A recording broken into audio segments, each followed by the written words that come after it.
By the time I'm done with this process, not only does it reduce breakage, it leaves my hair so soft, so supple, and bouncy. People are constantly asking me how I got my hair so long, thick, and healthy.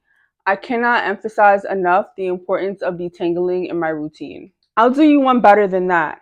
Finger detangling. I feel like finger detangling played a huge part in me getting past my length plateau. Like I said in past videos, I could not get my hair past shoulder length for years, like most of my life, until I committed to learning about my hair and what makes it thrive.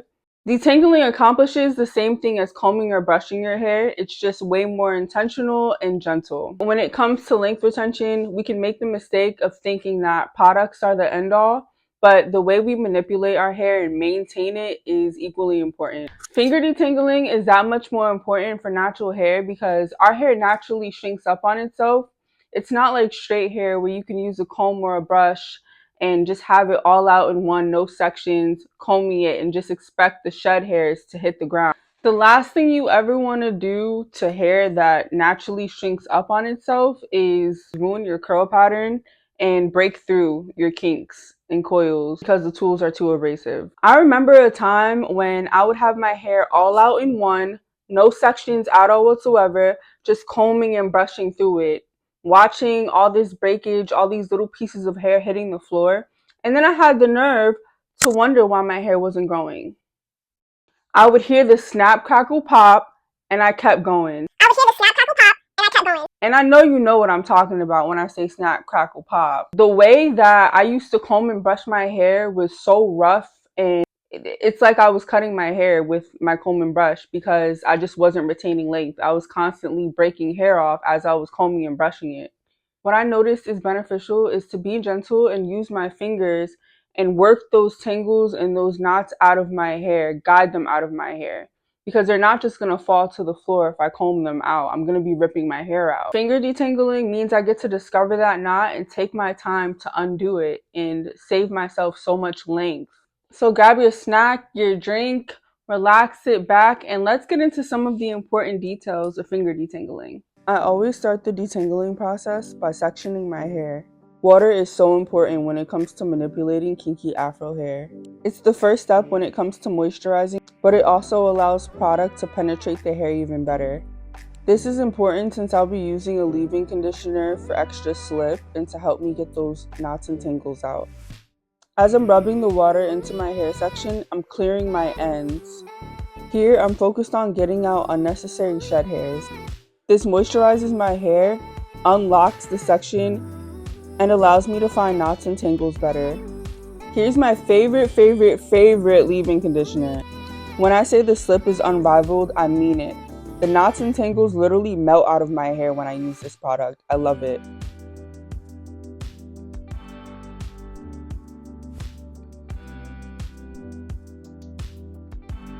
This is where I start separating the section gently. I start at the bottom of the hair shaft and work my way up. This allows me to split the section even further without, any like abrasiveness or breakage. I continue to gently detangle until I feel like it's in a good place to separate it even further and detangle even smaller sections.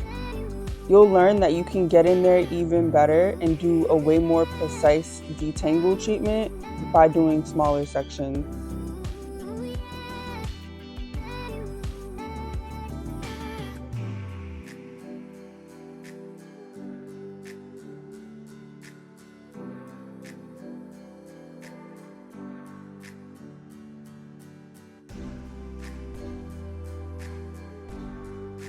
Like I said, here I am gently parting my section. Anyone that has ever attempted to part type 4 Afro kinky hair knows that this is a process in of its own. You have to be gentle. This can make all the difference in length retention and can break the hair if you're not extremely careful. Those thick roots will resist and fight back, so just be patient and, take your time. I'm continuing the process I did on my bigger section. Always starting at the bottom, clearing my ends, and working my way up slowly. Gently separating the section as I go, and looking for knots and tangles along the way. If I find a knot or tangle, I immediately stop and I focus on that area. And you'll see me doing that throughout this process. This is how I know I'm almost done with the section, when I'm doing that same separating motion to my roots. That's the goal, is to work my way all the way up to the roots. Once I can work my way down with less tension, that's how I know that the detangling process is doing what it's supposed to do. This is a little trick I like to do to make sure that my section is detangled enough. My hand is basically imitating a comb, and by doing this, I'm able to see if my hair is efficiently detangled. If I do this and my hair stops me, then I know that I need to detangle even more.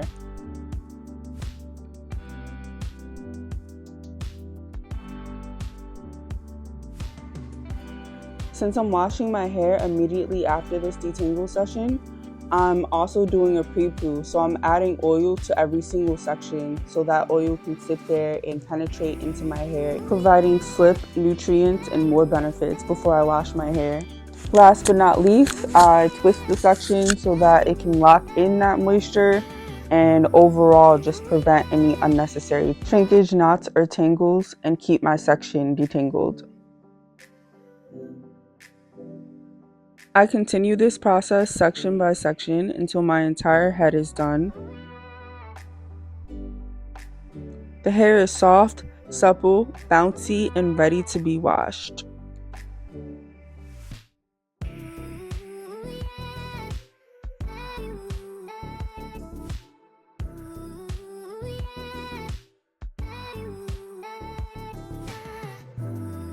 After my entire head is done, it's time for wash day.